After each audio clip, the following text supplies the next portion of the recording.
그럼 이번에는 오늘 시장의 특징주 계속 들고 가도 괜찮을지 매도해야 될지 OX로 알아볼 텐데요.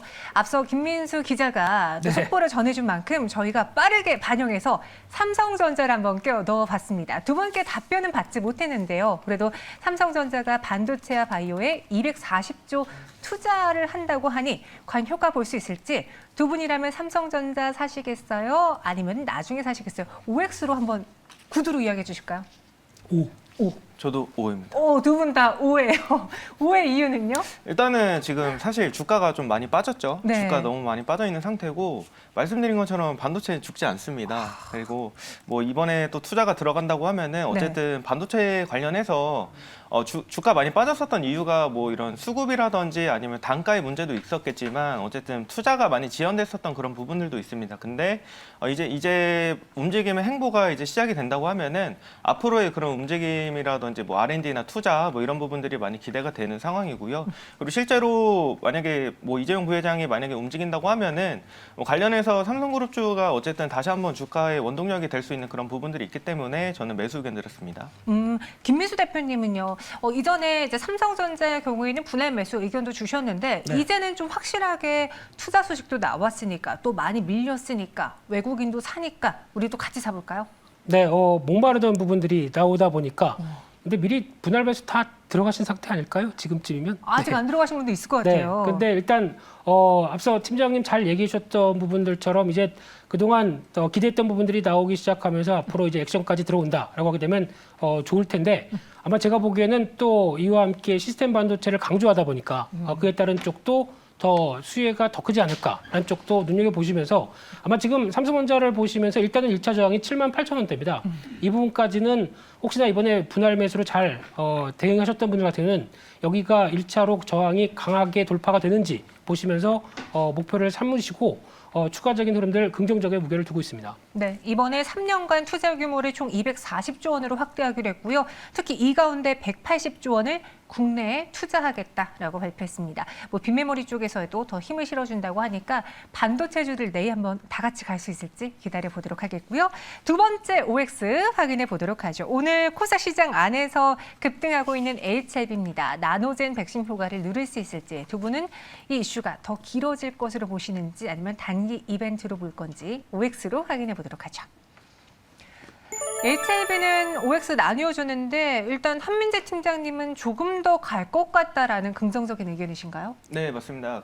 HLB도 어쨌든 지금 뭐 베트남 나노젠이 지금 개발하고 있는 백신 같은 경우에 지금 화이자보다 예방 효과 뛰어나다고 임상 결과 중에 보고서에서 이제 나왔죠. 그래서 최대 96.5%에 달한다고 하는데 일단은 뭐 화이자나 모더나나 둘 다 이제 곽강을 많이 받았던 이유가 예방 효과가 90%가 넘어갔었던 그런 이유 때문에 뭐 지금 뭐 글로벌에서 많이 채택이 되는 그런 상황이고요.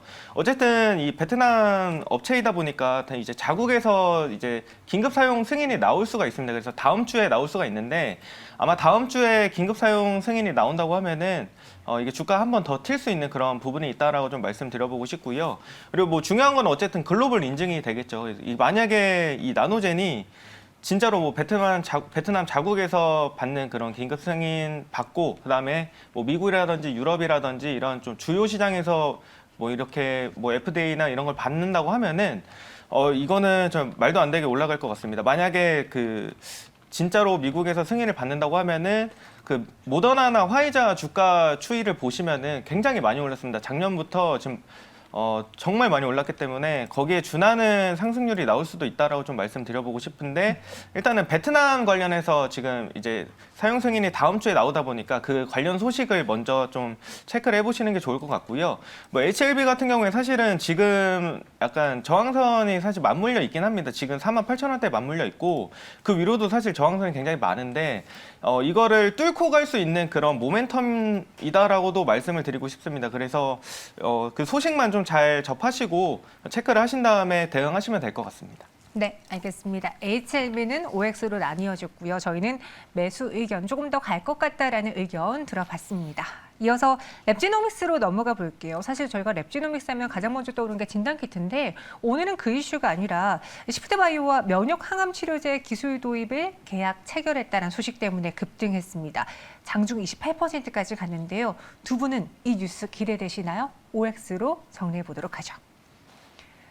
두 분의 선택은 O로 일치가 됐습니다. 그러니까 진단키트만 갖고 있는 것보다 신약 사업에 출범을 했기 때문에 더 모멘텀이 2배로 배가 됐다라고 보면 될까요?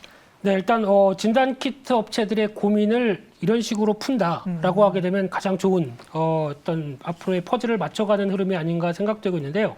어떻게 진단키트 업체들이 돈을 많이 벌었습니다. 그러면 이 번 돈을 가지고 앞으로 어떻게 해야 되겠느냐라고 했었을 때 그냥 금고에 쌓아놓으면 안 되겠죠. 기업인 만큼 투자를 하고 새로운 사업 쪽으로 변하는 이런 해답에 대해서 지금 랩지노믹스는 얘기를 했다는 관점 쪽에서 주목해야 될 것 같은데 그러다 보니까 이제 신약 사업부를 설립했습니다. 그러면서 표적 면역 항암제, 그래서 앞서 말씀하셨던 시프트바이오 쪽에서 100억 규모로 신규 나노 케이지라고 하는 면역 항암 관련된 치료제 쪽의 기술을 도입해서 이를 또 이어가겠다라고 하게 되면 이제 번 돈을 또 쓸 수 있는 또 투자할 수 있는 여력들이 더 생기겠죠.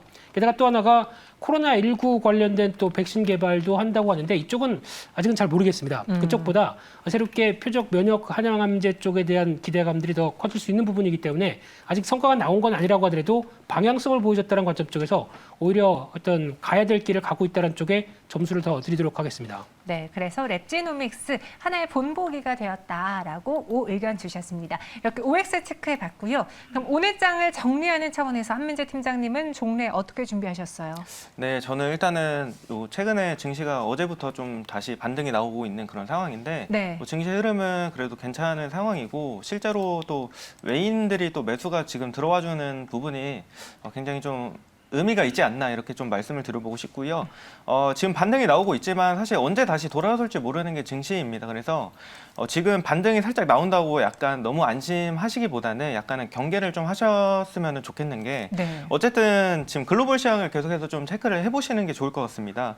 이번 주 금요일에 이제 발표가 되는 잭슨홀 미팅 같은 경우에도 어쨌든 연준에서 이제 그 테이퍼링이라든지 금리 인상 시기에 대해서 또 이야기가 나오죠. 그래서 그 전까지는 불확실성이 어쨌든 존재를 하는 그런 부분이고 실제로 발표를 하게 됐을 때 예상치에서 많이 벗어난 시기를 말하지는 않겠지만 만약에 뭐 그런 식으로 된다고 하면은 또 그런 부분이 또 시장에서 다시 충격을 받을 수 있는 그런 부분들이 나오기 때문에 그런 부분을 좀 생각을 하시면 될 것 같고요. 그리고 중국 증시도 지금 이제 뭐 국내 증시랑 마찬가지로 조금씩 반등이 살짝 나오고 있는 그런 모습인데 규제를 연이어 계속 밀다가 지금 조금씩 다시 올릴 수 있는 그런 움직임들을 보이는 것 같습니다. 그래서 중국 증시랑 국내 증시 또 같이 보셔야 된다는 점 또 말씀을 드려보고요. 지금 약간 이제 글로벌 시장에서 우려가 되는 그런 부분들이 있는 게 동남아시아권에서 공장이 셧다운이 많이 나오고 있습니다. 지금 델타 변이가 많이 확산이 되면서 이런 글로벌 공장들이 많이 셧다운이 되고 있는 그런 상황인데 뭐 인도에서도 스마트폰 공장 이제 생산 거점인데 여기도 셧다운이 됐고요. 베트남에서도 또 삼성전자의 스마트폰 연간 절반을 생산하는 곳인데 여기도 또 셧다운이 됐고 뭐 LG도 이제 가전 공장이 또 있고요.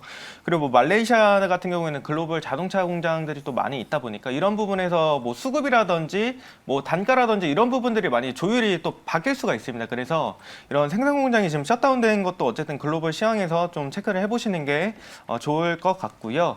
그 코스피 지수 좀 말씀을 드려보면은 코스피 지수는 지금 3,200선 정도 좀 이제 까지 빨리 끌어올려주는 게 좀 분기점이다라고 말씀을 드리고 싶습니다. 그래서 3,200선까지 도달을 했을 때 다시 한번 코스피 지수를 좀 체크를 해보시는 게 좋을 것 같다 이렇게 말씀드려보고 지금 어쨌든 증시가 좀 불안한 그런 상황입니다. 그래서 어쨌든 실적 위주의 그 포트폴리오를 좀 구성을 하셨으면 좋겠고요. 뭐 말씀드린 것처럼 반도체는 여전히 탑픽이라고 좀 말씀을 드려보고 싶고 오늘 또 2차 전지 쪽에서 조정이 나왔는데 뭐 관련해서 조금씩 담아보시는 게 좋을 것 같고 제약바이오도 최근에 좀 움직임이 있는 것 같아서 좀 담아보시는 게 좋을 것 같습니다. 네, 이번에는 김민수 대표님의 마감 종례 들어보겠습니다. 자, 일단 말씀하신 것처럼 어제 오늘 상승은 지속이 됐어요. 이제 네. 한시름 좀 던 상황에서 냉정하게 시장을 본다면 뭘 중시해서 봐야 될까요? 네, 환율입니다. 환율 오늘도 쭉 밀립니다. 그렇다는 얘기는 일단 너무 저희가 걱정이 앞섰다라고 봐야 될 것 같고요. 방금 잭슨홀 미팅에서 뭐 얘기 그 관련된 얘기를 언급하셨는데 제가 보기에는 연준 의장은 그쪽은 얘기 안 할 가능성이 높습니다. 이거는 FOMC 관련된 내용도 아니기 때문에 어떤 그냥 흘려가는 얘기로만 할 뿐 또 이제 직접적인 얘기는 무슨 지금 미국에서도 나오고 있는 빈부의 격차 이쪽이 가장 주된 상황이기 때문에 거길 더 강조할 것 같고요. 근데 지금 또 수급도 생각보다 빠르게 변화가 되는데 수급을 보실 때는 일단 외국인 선물을 보시는 게 맞습니다. 지금 쪽에서는 외국인들이 현물에 대한 어떤 대응 가능성은 상대적으로 많이 위축된 흐름이기 때문에 선물 변화 특히 9시 반 쪽까지 외국인들이 어느 포지션을 갖고 가느냐 흐름에 따라서 시장 변화가 바뀔 수 있기 때문에 이 부분 계속 체크하면서 보셔야 될 것 같고요. 하지만 중요한 건 변동성이 무지 큽니다. 아까도 보니까 한 50포인트 가까이 올랐다가 30포인트도 안 되게 또 폭이 축소가 되죠. 그러다 보니까 장중 변동성도 큰데 어떤 충격이 크다 보니까 이를 계속 이용하는 모습들은 나오고 있되 시장은 다시 꾸역꾸역 올라갈 가능성이 높다고 보여지고 있고요. 그런 측면에서 적어도 한 3,180까지는 일단 시장의 반등 가능성을 열어두고 혹시나 싸게 사셨던 분들 아니면은 그동안 너무 좀 물려서 고민하다가 이거 언제 팔아야 되나라고 생각하셨던 분들은 일단 그 정도 지수대에서 좀 정리할 거 정리하고 포트폴리오를 다변화시키는 게 맞지 않나 생각 들고 있고요. 지금은 일단 낙폭 과대주가 먼저 움직인다라는 쪽으로 보셨으면 좋겠습니다.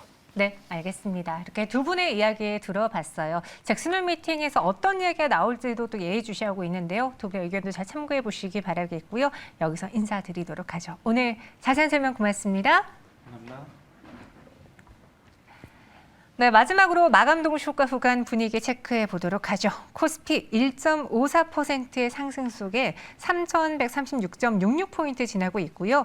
코스닥은 현재 구간 2% 조금 넘게 오르면서 1,013.16포인트 지나가고 있습니다. 지금까지 마감 동시효과 함께 하셨습니다.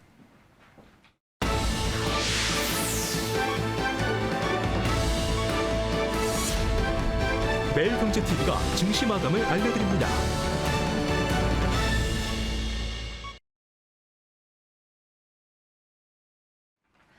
네, 우리 증시 장 마감을 했습니다. 어제 월요일 장에 이어서 오늘 화요일도 양시장 상승세를 보여줬고요.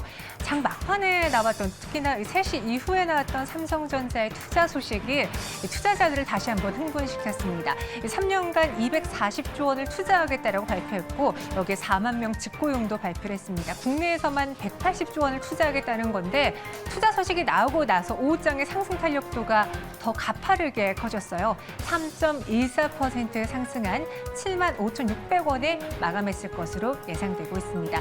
최근에 외국인과 기관 투자자들 많이 밀렸던 SK하이닉스 그리고 삼성전자 위주로 다시 한번 사고 있는 모습 나타났고요. 그럼 전체적인 종가 체크해 보도록 하죠. 저희가 방송 시작할 때 상승 탄력도가 줄어드는 거 아닌가 조금 걱정을 했어요. 2차 전지주들의 사실은 매도 물량이 나왔기 때문인데 다행히 막판에는 오히려 반도체 쪽에 대한 강세 속에 코스피가 1.56% 상승세를 보여주면서 3,138.3포인트로 마감을 했고요. 코스닥은 2% 넘게 다시 급등하면서 1,013.17포인트까지 단숨에 올라왔습니다. 수급 체크해 보도록 하죠. 코스피 시장에서는 오늘 외국인과 기관 같이 샀는데 기관이 많이 샀네요. 3,566억 원의 매수세를 보여줬고요. 코스닥 시장으로 넘어가 보도록 하죠. 코스닥에서는 오늘장 외국인이 가장 많이 샀습니다. 개인과 기관은 매도 포지션을 보였지만 외국인 투자자들이 900억 원 가깝게 순매수를 펼치면서 지수 상승을 주도했습니다. 이어서 섹터도 체크해 볼게요. 오늘 코스피 시장은 보시다시피 의약품 업종 삼성바이오로직스가 좀 부진했지만 대다수의 종목과 섹터군이 강하게 올랐고요. 여기서 철강 금속 업종과 음식료 업종이 3% 넘게 상승했습니다. 코스닥 시장도 이어서 확인해 보도록 하죠. 금융업종이 2.95% 상승을, 반도체도 2.42% 오름세를 보였고요. 화학업종은 상대적으로 부진, 그러나 전 업종이 빨간불을 켰습니다. 오늘은 좀 다소 아쉬웠던 게 삼성 SDI를 포함한 2차 전지주들이 이제 고점에서 끝난 걸까요? 사실은 매도 물량이 나왔어요. 어제 LG화학발 악재가 하나의 트리거가 됐을 수도 있는데요. 삼성 SDI 그동안 잘 버텨주면서 82만 원까지 올랐다가 오늘장은 하락 마감했습니다. 3.51% 떨어진 77만 원에 장 마감했습니다. 반대로 삼성전자 수혜를 볼 수 있는 것은 바로 코스닥 시장 안에서의 반도체주잖아요. 막판에 원익 IPS를 포함한 반도체주 쪽으로 매수가 들어오면서 9% 급등한 44,800원에 마감을 했습니다. 네, 이렇게 오늘장 특징 전해드렸고요. 이외 시장 안에서 눈에 띄었던 종목들 고인스탑으로 알아보도록 하죠. 정수연 아나운서가 준비했습니다.